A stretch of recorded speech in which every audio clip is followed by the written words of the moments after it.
Hello friends, ఈ వీడియోలో మనం 2022లో విడుదలైన 'మ్యాజిక్ ఆఫ్ జీరో' అనే థాయిలాండ్ మినీ సిరీస్‌లో నుంచి 'జీరో ఇన్ ద మూన్‌లైట్' అనే యాంథాలజీ ఎపిసోడ్‌ని ఎక్స్‌ప్లెయిన్ చేసుకోబోతున్నాము. ఓపెన్ చేస్తే ఈ స్టోరీ యొక్క ఫీమేల్ లీడ్ పేరు మాకి అర్ధరాత్రి టైంలో వింత వింత ఎక్సర్‌సైజ్‌లన్నీ చేస్తూ ఉంటుంది. చూస్తే తన రూమ్ మొత్తంలోనూ కూడా వెరైటీ పిల్లి ఫోటోస్ అన్నీ కూడా మనకి కనిపిస్తాయి. తర్వాత రోజు మాకి తన వర్క్ ప్లేస్‌కి అయితే వస్తుంది. మాకి యొక్క బెస్ట్ ఫ్రెండ్ ఓమ్‌ని మనం చూస్తాం. ఓం మాకిని చూసి చూడంగానే ఏంటి వాళ్ళ రోజుకన్నా స్పెషల్‌గా కనిపిస్తున్నావు, డేట్‌కి ఏమన్నా వెళ్తున్నావా అని అడిగినప్పుడు లేదు నేను రోజు ఇలానే కదా ఉంటాను అని అంటుంది. బెస్ట్ ఫ్రెండ్ ఓం అయితే ముందు డోర్ ఓపెన్ చేసుకుని లోపలికి వెళ్ళిపోతుంది. మాకి చేతిలో ఒక బరువైన కార్డ్బోర్డ్ డబ్బా ఉండడం వల్ల ఆ డోర్ ని తను ఆపలేకపోతుంది. అది వచ్చి మాకి మొహానికి గుద్దేస్తుందని కరెక్ట్ టైంకి మన స్టోరీ యొక్క హీరో పేరు ఫాంగ్ అయితే ఎంట్రీ ఇస్తాడు. ఫాంగ్ ఆ డోర్ ని ఇంకా మాకిని రెండింటిని కూడా కరెక్ట్ టైంకి వచ్చి కరెక్ట్ గా పట్టుకుంటాడు. వాళ్ళిద్దరూ కాసేపటి వరకు ఒకరిని ఒకరు అలా చూస్తూ ఉండిపోతారు. ఫాంగ్ మాకిని సేవ్ చేసినందుకు మాకి అతనికి థ్యాంక్స్ చెప్పాలి, కానీ దానికి రివర్స్ లో చాలా గట్టిగా అరిచి అతన్ని పక్కకైతే నెట్టేస్తుంది. ఫాంగ్ మాకి ఇంకా ఓం వీళ్ళ ముగ్గురు కూడా వాళ్ళ కంపెనీలో గ్రాఫిక్ డిజైనర్స్ గా పనిచేస్తున్నారు. ముగ్గురు కూడా ఇప్పుడు ఒక ఇంపార్టెంట్ మీటింగ్ అటెండ్ అవ్వడానికి వస్తారు. ఇక్కడే ఓం మాకిని అడుగుతుంది, నువ్వెందుకు వాడిని అలా పక్కకు నెట్టేసావు, చూస్తుంటేనే చాలా హ్యాండ్సమ్ గా ఉన్నాడు కదా, మన కంపెనీకి కొత్తగా వచ్చాడు అనుకుంటా అని. అప్పుడే మాకి అంటుంది, అతను మన సీనియర్, అతనే నేను కావాలని పక్కకి ఎందుకు నెట్టేస్తాను చెప్పు, నాకు సర్కిల్ ఆబ్జెక్ట్స్ ఫోబియా ఉందన్న విషయం నీకు తెలుసు కదా, రౌండ్ గా ఉన్న ఆబ్జెక్ట్స్ నేను చూశానంటే నాకు చాలా భయం వేస్తుంది, ఒకసారి అతన్ని జాగ్రత్తగా చూడు, అతని మొహానికి పెట్టుకున్న స్పెక్ట్స్ ఎగ్జాక్ట్ రౌండ్ షేప్లోనే ఉంది, అందుకే నాకు కొంచెం భయం వేయడం వల్లే అతన్ని అలాగే నెట్టేశానని చెప్పింది. మేనేజర్ ఎంప్లాయీస్ అందరికీ కూడా ఫాంగ్ని ఒక ఎక్స్పర్ట్ గ్రాఫిక్ డిజైనర్గా ఇంట్రడ్యూస్ చేస్తుంది.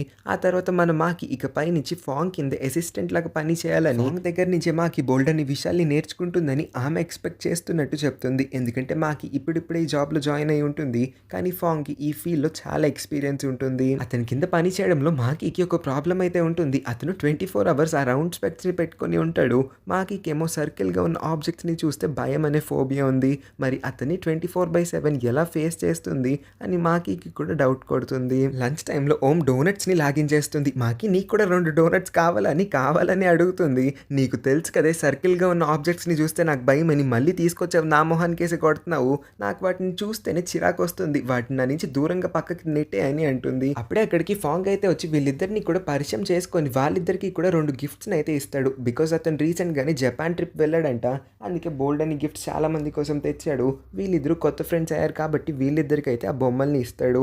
ఆ ఫ్రెండ్ అమ్మాయికి అయితే ఈ బొమ్మ నచ్చదు, ఇది నేను ఎక్కడన్నా కొనుక్కుంటాను, నువ్వు జపాన్ నుంచి తీసుకురావాల్సిన అవసరం ఏంటి అని అడిగినప్పుడు మాకి మన ఫాంగ్ని సపోర్ట్ చేస్తుంది.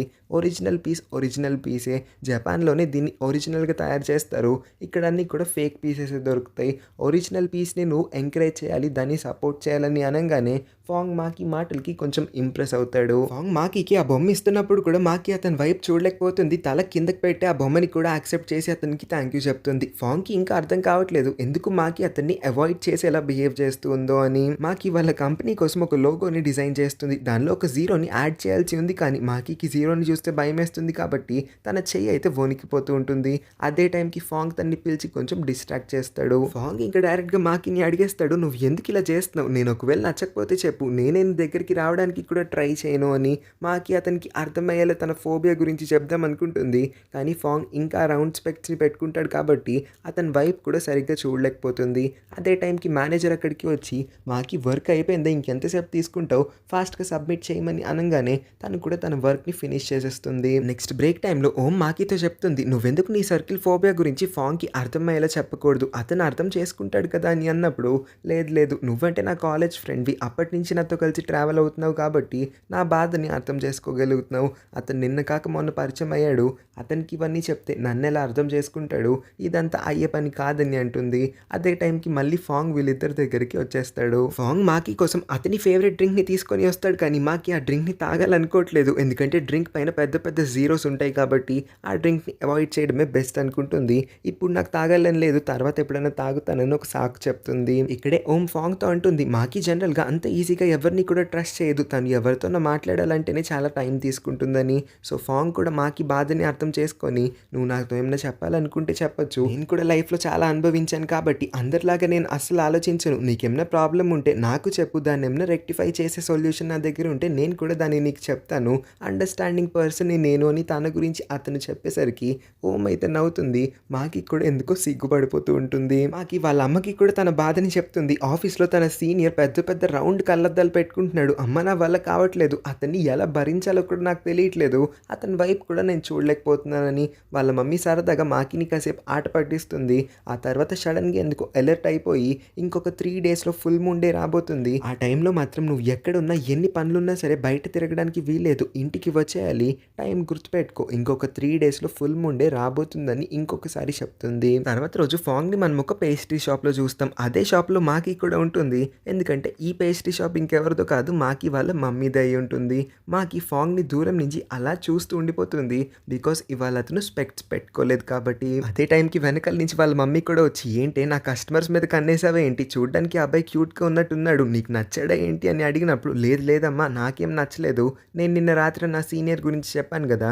అతనే ఈ అబ్బాయి అందుకే చూస్తున్నానని అంటుంది. మాకి ఫాంగ్ ఆర్డర్ చేసుకున్న ఒక జ్యూస్‌ని వాళ్ళ మమ్మీకి బదులైతే తీసుకొని వెళ్ళి అతనికి సర్ప్రైజ్ ఇస్తుంది. నువ్విక్కడేం చేస్తున్నావని అంటే నేను కూడా ఇదే రెస్టారెంట్‌లో పని చేస్తా అని ఆమె సమాధానం చెప్తుంది.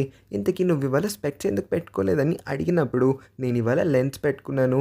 అవును నా మొహానికి స్పెక్ట్స్ బాగున్నాయా లేకపోతే లెన్స్ బాగున్నాయా అని అడుగుతాడు. అదేంటి నన్ను అడుగుతున్నారు? నాకేం తెలీదు. మీకు ఏది కంఫర్టబుల్ అనిపిస్తే మీరు అదే వాడండి అని చెప్తుంది. తర్వాత వాళ్ళిద్దరూ వర్క్ గురించి కూడా కొంచెం మాట్లాడుకుంటారు. మాకి తను నెక్స్ట్ డిజైన్ చేస్తూ ఉన్న లోగో గురించి అతనికి కొంచెం ఎక్స్‌ప్లెయిన్ చేసి అతని నుంచి కొన్ని టిప్స్‌ని కూడా తీసుకుంటుంది. ఫాంగ్ ల్యాప్‌టాప్ యొక్క వాల్ పేపర్ మూన్ అయి ఉంటుంది. పొరపాటున మాకి ఆ మూన్ పిక్చర్‌ని చూసేసి చాలా భయపడుతుంది. తన కళ్ళు కూడా ఆ మూన్ నుంచి తిప్పలేకపోతుంది. చాలా చాలా భయమేసేయడంతో వణికిపోతూ ఉండేసరికి ఫాంగ్ ఏమైందని అంటే నాకు మూన్ అంటే చాలా భయమని చెప్పంగానే అతని ల్యాప్‌టాప్‌ని క్లోజ్ చేసేస్తాడు. తర్వాత రోజు మాకి డిజైన్ చేసిన లోగోని ఆమె క్లయింట్‌కి చూపిస్తే క్లయింట్‌కి మాత్రం మాకి యొక్క ఈ కొత్త డిజైన్ అస్సలు నచ్చకపోవడంతో నచ్చలేదని చెప్పడమే కాక బాగా తిడతాడు కూడా. దానివల్ల మాకి బాగా అప్సెట్ అవుతుంది. ఓం ఇంకా ఫాంగ్ ఇద్దరు కూడా ఈ విషయాన్ని నోటీస్ చేస్తారు. ఏడుస్తున్న మాకిని ఫాంగ్ ఓదార్చేలా నువ్వు క్లయింట్ యొక్క మాటల్ని నెగెటివ్ వేలో కాకుండా పాజిటివ్‌గా తీసుకున్నావంటే వాటిని అడ్వైస్ లాగా ఉపయోగించావంటే నీ నెక్స్ట్ డిజైన్‌ని సరిగ్గా చేయగలుగుతావు. అప్పుడు ఈ ఏడుపులన్నీ ఉండవు కదా అని కొంచెం ఫన్నీగా చెప్తాడు. ఇంకా ఏడుస్తున్న మాకి కన్నీళ్ళని ఫాంగ్ కర్చీఫ్‌తో అయితే తుడుస్తాడు. ఆ తర్వాత ఫాంగ్ రకరకాల యానిమల్ పోజుల్ని పెడుతూ మాకిని నవ్వించడానికి ట్రై చేస్తాడు. ఇక్కడే అతను ఒక పిగ్ పోజ్‌ని పెట్టంగానే మాకీకి తన నెక్స్ట్ డిజైన్‌కి కావాల్సిన ఐడియా అయితే వచ్చేస్తుంది. అందుకే అతన్ని ఆ పోజ్ అలానే పెట్టుంచమని ఒక పిక్చర్ కూడా తీసుకుంటుంది. రాత్రి ఇంటికి వచ్చిన మాకి సోఫా పైన చూస్తే వాళ్ళ మమ్మీ ప్రశాంతంగా పడుకొని ఉంటుంది. అందుకే వాళ్ళ మమ్మీని భయపెట్టడానికి నిదానంగా ఒక 2 అడుగులు ముందుకు వేసి వాళ్ళ మమ్మీకి క్లోజ్‌గా వెళ్తుందో లేదో ఈలోపు వాళ్ళ మమ్మీని కళ్ళు తెరిచి మాకిని ఒక్క దెబ్బకి భయపెడుతుంది. భయపడిన మాకి వాళ్ళ మమ్మీ పక్కనే కూర్చొని ఏంటమ్మా నన్ను ఇలా భయపెట్టావని అడగంగానే వాళ్ళ మమ్మీ మాకి బాడీ నుంచి వస్తున్న స్మెల్‌ని పీల్చి నువ్వు ఈ అబ్బాయితో అన్న బయటికి వెళ్ళావా ఏంటి? నువ్వు ఎవరినైనా ప్రేమిస్తున్నావా? ప్రేమిస్తుంటే ఇప్పుడే చెప్పేయ్. మన వంశంలో ఇవన్నీ కూడా అస్సలు చెల్లవు. మన రూల్స్ అన్నీ కూడా గుర్తున్నాయి కదా. నువ్వు ఎవరి ప్రేమలోనూ కూడా పడకూడదని గుర్తు చేస్తుంది. మాకి నేను ఎవరిని ప్రేమించట్లేదు. నన్ను నమ్మమ్మా అని అక్కడి నుంచి అయితే తప్పించుకొని వెళ్ళిపోతుంది తన రూమ్ లోపలికి. తర్వాత రోజు కూడా మాకి ఆఫీస్ రూమ్‌లో నుంచి ఏడుపు మొహం పెట్టుకొని బయటికి రావడంతో ఓం ఇంకా ఫాంగ్ కొంచెం టెన్షన్ పడతారు. ఈలోపే మాకి గట్టిగా అరిచి నా డిజైన్ సెలెక్ట్ అయిపోయిందన్న ఒక గుడ్ న్యూస్‌ని అయితే ఇస్తుంది. వాళ్ళిద్దరూ కూడా హమ్మయ్య అనుకుంటారు. మాకి ఫాంగ్‌కి థాంక్స్ చెప్తుంది. అతనిచ్చిన ఐడియా వల్లే ఇవాళ ఆమె ఇంత పర్ఫెక్ట్ డిజైన్‌ని తయారు చేయగలిగింది కాబట్టి ఓం ఈ మూమెంట్‌ని సెలబ్రేట్ చేయాలనుకుంటుంది. అందుకే వాళ్ళు రాత్రి బయటికి వెళ్దామా అని అడిగినప్పుడు మాకి ఇవాళొద్దు రేపు వెళ్దామని అంటుంది. ఓం ఇంకా మొండిగానే ఇవాళే వెళ్దాం కదా ఇవాళ రావడానికి ఏం నొప్పి అని అడిగినా సరే మాకి నేను రేపే వస్తాను ఇవాళ నాకు కొంచెం ఇంపార్టెంట్ అర్జెంట్ వర్క్ ఉందని ఒక సాకు అయితే చెప్తుంది. యాక్చువల్‌గా విషయం ఏంటంటే ఇవాళే ఆ పౌర్ణమి రోజు ఫుల్ మూన్ డే అయి ఉంటుంది. మాకి వాళ్ళ మమ్మీ చెప్పుంటుంది కదా ఏం పనున్నా నువ్వు బయట మాత్రం తిరగకూడదు ఇంటికి వచ్చేయాలని. అందుకే మాకి వీళ్ళకి ఇలాంటి పిచ్చి సాకులు చెప్తుంది. వీళ్ళ ముగ్గురు ఇలా మాట్లాడుకుంటూ ఉన్న టైంలోనే మేనేజర్ చాలా కోపంగా మాకి పేరుని గట్టిగా పిలిచి మాకి పైన అరవడం మొదలు పెడుతుంది. ఎందుకంటే మాకి ఒక చిన్న తప్పు చేయడం వల్ల వాళ్ళ కంపెనీ ఇప్పుడు లాస్‌లో వెళ్ళిపోతుంది. రీసెంట్‌గానే మాకి ఒక లోగోని డిజైన్ చేసి ఉంటుంది కదా. అక్కడ 1 పక్కన 0ని యాడ్ చేయాలంట. 10% డిస్కౌంట్‌కి బదులు మాకి చేసిన 0 యాడ్ చేయని ఆ తప్పు వల్ల పోస్టర్ పైన 1% డిజైన్ అని ఆ పోస్టర్ అయితే లాంచ్ అయిపోయి ఉంటుంది. సో వాళ్ళ కంపెనీ 10% డిస్కౌంట్ ఇద్దాం అనుకునింది కానీ మాకి చేసిన ఈ తప్పు వల్ల 1% డిస్కౌంట్‌గా మాత్రమే ఆ పోస్టర్ లాంచ్ అవ్వడం వల్ల జనాలు ఎవ్వరికీ కూడా వీళ్ళ కంపెనీ పైన మంచి అభిప్రాయం క్రియేట్ అవ్వట్లేదు. 1% డిస్కౌంట్ మీరు ఇస్తే ఏంటి ఇవ్వకపోతే ఏంటన్నట్టుగా కామెంట్స్ పెడుతూ ఉంటారు. మాకి రీసెంట్‌గా చాలా తప్పులు చేస్తుంది. వర్క్‌ని కూడా ఎఫిషియెంట్‌గా కంప్లీట్ చేయలేకపోతుంది. ఇంకా తను ఇవాళ చేసిన తప్పు వల్ల కంపెనీ ఆల్మోస్ట్ మునిగిపోయే పరిస్థితికి కూడా వచ్చిందని ఆపకుండా మాకీని తిడుతూనే ఉంది. మాకి చేసిన తప్పుని మాకీనే రెక్టిఫై చేయాల్సి ఉంటుంది.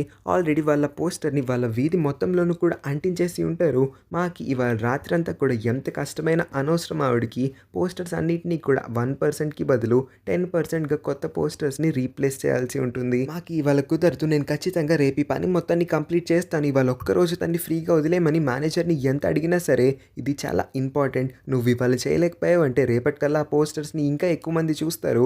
ఇంకా ఎక్కువ మంది మన కంపెనీ గురించి నెగెటివ్ ప్రచారం చేస్తారు. అదంతా నాకు అక్కర్లేదు.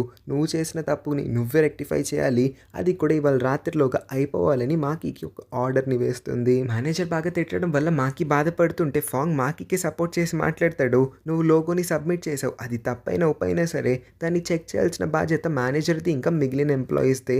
వాళ్ళు కూడా సరిగ్గా చెక్ చేయలేదు కదా! అంటే అందరూ తప్పు చేసినట్టే. ఇక్కడ నువ్వు ఒక్కదానివి తప్పు చేసినట్టు కాదు. వాళ్ళు ఎన్ని మాటలన్నా సరే నువ్వు వాటిని ఏం పట్టించుకోవద్దు. నువ్వేం తప్పు చేయలేదన్నట్టుగా అతను ఈమెకి సమర్థిస్తాడు.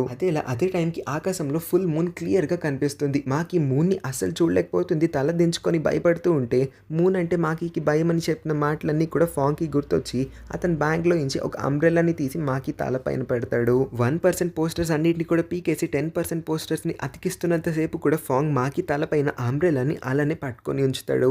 పని మొత్తం ఫినిష్ అయిపోయిన తర్వాత మాకి ఇంటికి వెళ్ళిపోదాం అనుకుంటుంది. ఫాంగ్ తన్ని ఆపి అంబ్రెల్లాని ఆమెకైతే ఇచ్చేసి నేను వెళ్తున్నాను. నువ్వు దీన్ని పెట్టుకొని అయితే ఇంటికి వెళ్ళు అని చెప్తాడు. మాకి అక్కడి నుంచి వెళ్తూ ఉంటుంది. కానీ ఫాంగ్ దగ్గర ఏదో మర్చిపోయిందని ఆమెకి లేట్‌గా గుర్తు రావడంతో తిరిగి ఫాంగ్ దగ్గరికి వస్తుంది. కానీ ఈసారి వచ్చి చూస్తే ఫాంగ్ దగ్గర ఒక దొంగ కూడా ఉంటాడు. ఫాంగ్ దగ్గర ఉన్న వాల్యుబుల్ వస్తువుల్ని వాడు దొంగిలించడానికి ట్రై చేస్తూ ఫాంగ్ గొంతు దగ్గర ఒక కత్తిని కూడా పెట్టుంటాడు. ఫాంగ్ ఆ దొంగతో నా దగ్గర ఉన్న డబ్బులు ఇంకా క్రెడిట్ కార్డ్స్ మొత్తం అన్నీ కూడా నువ్వు తీసుకెళ్ళిపో, కానీ నా ల్యాప్‌టాప్‌ని మాత్రం నా దగ్గరే వదిలే. దానిలో చాలా ఇంపార్టెంట్ ఫైల్స్ ఇంకా డాక్యుమెంట్స్ అన్నీ ఉన్నాయి. అవి నాకు చాలా ఇంపార్టెంట్ కావాలి అని చెప్తాడు. కానీ ఆ దొంగ అస్సలు వినిపించుకునేలానే లేడు. ఫాంగ్ దగ్గర ఉన్న బ్యాగ్ మొత్తము కూడా వాడికి కావాలని మొండి పట్టుపడతాడు. మాకి ఇంకా ఫాంగ్ ఇద్దరికి కూడా ఈ సిచ్యువేషన్‌లో ఏం చేయాలో అర్థం కావట్లేదు. ఫాంగ్‌ని ఇలాగా ఒక హెల్ప్‌లెస్ సిచ్యువేషన్‌లో చూసి మాకినే అతన్ని రెస్క్యూ చేద్దాం అనుకుంటుంది. అందుకే ఒక్కసారిగా అంబ్రెల్లాని పక్కకి పడేసి చాలా కాన్ఫిడెంట్‌గా మూన్ వైపు అయితే చూస్తుంది. సడన్‌గా మాకి కళ్ళు చాలా రెడ్‌గా మారిపోతాయి. తనకొక 2 చెవులు కూడా మొలుస్తాయి. అకస్మాత్తుగా తనొక పిల్లిలాగా మారిపోతుంది. ఇక్కడే మనకి తెలుస్తుంది మాకి ఒక నార్మల్ హ్యూమన్ కాదు, తనొక పిల్లి కూడా. ఇండియాలో ఇష్టరూపధారిణి అయిన నాగిని చూసాం కదా, థాయిలాండ్‌కి సంబంధించిన ఇష్టరూపధారిణి అయిన పిల్లిని కూడా చూసేయండి. మాకి క్యాట్ ఫామ్‌లోకి ట్రాన్స్‌ఫార్మ్ అవుతూ ఆ దొంగని భయపెట్టేలా వాడి దగ్గరికి వెళ్తూ ఉంటే వాడు నిజంగా చాలా భయపడిపోతాడు. అక్కడి నుంచే చాలా వేగంగా పారిపోతాడు. మాకి కూడా ఫుల్ ఎగ్జాస్ట్ అయిపోతుంది. తను ఇంక నుంచోలేక అక్కడే కళ్ళు తిరిగి పడిపోతుంది. ఫాంగ్ కాసేపటికి మాకినైతే లేపుకెలుగుతాడు. కానీ లెగిసిన తర్వాత మాకి మాత్రం ఫాంగ్‌ని ఫేస్ చేయలేకపోతుంది. ఆమె గురించిన సీక్రెట్ రివీల్ అయిపోవడంతో అతని ముందు ఇంకా ఆమె ఉండలేక అక్కడి నుంచి పరిగెత్తుకుంటూ ఇంటికైతే వెళ్ళిపోతుంది. ఇంటికి వచ్చిన మాకి ఫాంగ్‌కి తన గురించి అంతా తెలిసిపోయిందని వాళ్ళ మమ్మీని గట్టిగా హగ్ చేసుకొని చాలా ఏడుస్తుంది. తర్వాత రోజు కూడా ఫాంగ్ మాకి కోసం ఆఫీస్‌లో చాలా వెయిట్ చేస్తాడు. కానీ ఇవాళ మాకి లీవ్ పెట్టేసి ఉంటుంది. ఆఫీస్‌కి కూడా వచ్చి ఉండదు. అందుకే మాకిని ఎలాగన్నా కలవాలని ఫాంగ్ మాకి వాళ్ళ ఇంటికి కూడా వచ్చేస్తాడు. ఇక్కడ కూడా అతన్ని మాకి ఇగ్నోర్ చేస్తుంది. ఎందుకు నువ్వు నన్ను ఇలా అవాయిడ్ చేస్తున్నావు అని అడిగినప్పుడు రాత్రి జరిగింది సరిపోదా, అది చూసిన తర్వాత కూడా నువ్వు నాతో మాట్లాడాలని అనుకుంటున్నావా అని అంటే రాత్రి జరిగిన దానికి నేనెందుకు భయపడతాను చెప్పు, ఆ దొంగ నుంచి నువ్వే కదా నన్ను సేవ్ చేసావని అంటాడు. ఫాంగ్ ఇక్కడ అతని మనసులో ఉన్న ఫీలింగ్స్ అన్నిటిని కూడా మాకి కన్ఫెస్ చేస్తాడు. అతను మాకిని చాలా ఇష్టపడుతున్నానని కూడా చెప్తాడు. మాకి మాత్రం ఇంకా ఏడుస్తూనే ఉంటుంది. ఆమెకి కూడా ఫాంగ్ అంటే ఇష్టం, కానీ వాళ్ళిద్దరి మధ్యన లవ్ అస్సలు సెట్ అవ్వదు. ఎందుకంటే మాకి నార్మల్ హ్యూమన్ కాదని చెప్తుంది. మాకి గురించి ఏమీ తెలియనప్పుడే అతను మాకిని చాలా ఇష్టపడ్డాడు. మరి ఆమె సీక్రెట్ తెలిసిన తర్వాత అంత ఈజీగా మాకిని ఎలా వదిలేస్తానని చెప్పేసరికి మాకి కూడా కొంచెం టచ్డ్‌గా ఫీల్ అవుతుంది. అతన్ని గట్టిగా హగ్ చేసుకుంటుంది. ఇద్దరు ఒక రిలేషన్‌షిప్‌లోకి కూడా ఎంటర్ అయిపోతారు. వాళ్ళ ఫస్ట్ డేట్‌గా వాళ్ళు ఒక పిక్నిక్ స్పాట్‌కి అయితే వస్తారు. ఇక్కడ ఫాంగ్ అంటాడు, నన్ను ఒక అమ్మాయి కాపాడడం నాకు కొంచెం ఎంబారసింగ్‌గా ఉందని. ఎందుకు ఎంబారసింగ్‌గా ఫీల్ అవుతున్నావు? అమ్మాయి కాపాడకూడదా ఏంటి? అబ్బాయి ఇంకా అమ్మాయి ఇద్దరు కూడా ఒకరిని ఒకరు సేవ్ చేసుకోవాలి ప్రమాదంలో అని చెప్తుంది. లాస్ట్‌కి మాకి ఫాంగ్ యొక్క ఫేవరెట్ డ్రింక్‌ని కూడా టేస్ట్ చేస్తుంది. దానిపైన జీరోస్ ఉన్నా కూడా తన జీరో ఫోబియాని దాటుకొని మరి ఈ పని చేయడానికి రెడీ అవుతుంది. ఇప్పటికీ కానీ అతనికి తన జీరో ఫోబియా, సర్కిల్ ఫోబియా గురించి కూడా చెప్తుంది. ఫస్ట్ టైం అతన్ని నెట్టేయడానికి కూడా కారణం ఇదే అని. నా గర్ల్ ఫ్రెండ్‌కి రౌండ్ ఆబ్జెక్ట్స్ అంటే ఎలర్జీ అన్న విషయం నాకు ఇప్పటి వరకు తెలీదా? సరే ఇప్పటికి కానీ తెలిసింది కదా, ఇంక జన్మలో నేను ఆ స్పెక్ట్స్‌ని పెట్టుకోను. మరి ముఖ్యంగా రౌండ్ స్పెక్ట్స్ ఎఫెక్ట్స్ని అసలు పెట్టుకోను, మాక్సిమం లెన్సే వాడడానికి ట్రై చేస్తాను అని అంటాడు. మాకు ఈ ఫాంగ్ దగ్గర ఉన్నంతసేపు కూడా చాలా హ్యాపీగా ఫీల్ అవుతుంది, ఇంకా ఫాంగ్ చుట్టుపక్కల ఉంటే ఆమె చాలా సేఫ్గా కూడా ఫీల్ అవుతుందని చెప్పింది. ఈ మాటలన్నీ వింటూ ఫాంగ్ చాలా సిగ్గుపడుతూ ఆ జ్యూస్ బాటిల్స్ యొక్క క్యాప్స్ని అతని కళ్ళకి అడ్డు పెట్టుకుంటాడు. మాకి ఈసారి రౌండ్ ఆబ్జెక్ట్స్ని చూసినా సరే భయపడదు, ఎందుకంటే ఫాంగ్తో ఉంది కాబట్టి తన ఫోబియాని కూడా నిదానంగా ఓవర్కమ్ చేయడానికి ట్రై చేస్తుంది. అలా వీళ్ళిద్దరి యొక్క ఈ కొత్త రిలేషన్షిప్లో వీళ్ళు చాలా హ్యాపీగా ఉన్నట్టు చూపించి ఈ స్టోరీని అయితే ఎండ్ చేస్తారు. ఇప్పుడు మీ అందరికీ ఒక షాక్ని తగిలించమంటారా? యాక్చువల్గా ఇది ఒక నార్మల్ రొమాంటిక్ ఎపిసోడ్ కాదంట, ఇది ఒక అడ్వర్టైజ్మెంట్ అంట. మరేమనుకున్నారు, థాయిలాండ్ అడ్వర్టైజ్మెంట్స్ అంటే ఇలానే ఉంటాయంట. వీళ్ళిద్దరూ ఇక్కడ కూల్ డ్రింక్స్ తాగుతున్నారు కదా, ఈ జ్యూస్ బాటిల్ని ప్రమోట్ చేయడానికి వీళ్ళు ఇలాగ ఒక స్పెషల్ ఎపిసోడ్ని పెద్ద పెద్ద యాక్టర్స్ని పెట్టి మరీ తీశారు. సర్లేండి, ఎంత కూల్ డ్రింక్ అడ్వర్టైజ్మెంట్ అయినా సరే థాయిలాండ్లో ఈ హీరో ఇంకా హీరోయిన్ ఇద్దరు కూడా చాలా పెద్ద స్టార్స్. వీళ్ళిద్దరిని పెట్టి ఒక యాడ్ తీశారు, అది కూడా ఇంత డిఫరెంట్ స్టోరీ లైన్తో అనగానే నాకు చాలా ఇంట్రెస్టింగ్ అనిపించింది. ఇది చూసిన తర్వాత నాకు చాలా బాగా నచ్చింది, అందుకే ఏం యాడ్ అయినా సరే మీ అందరి కోసం కూడా తెచ్చేద్దాం అనుకున్నాను, అందుకే ఎక్స్ప్లెయిన్ చేశాను కూడా. సో ఈ క్యూట్ మూవీ సారీ ఈ క్యూట్ అడ్వర్టైజ్మెంట్ మీ అందరికీ ఎలా అనిపించిందో కింద కామెంట్ చేయండి. ఇంకా ఈ వీడియో నచ్చినట్లయితే లైక్ చేయడం అస్సలు మర్చిపోద్దు. ఇంకా మన ఛానల్ని కూడా సబ్స్క్రైబ్ చేసుకొని పక్కన ఉన్న నోటిఫికేషన్ బెల్ని కూడా ఆన్లో ఉంచుకోండి, అప్పుడే నేను పెట్టే ప్రతి వీడియోని మీరు మిస్ అవ్వకుండా వెంటనే చూసేయగలుగుతారు.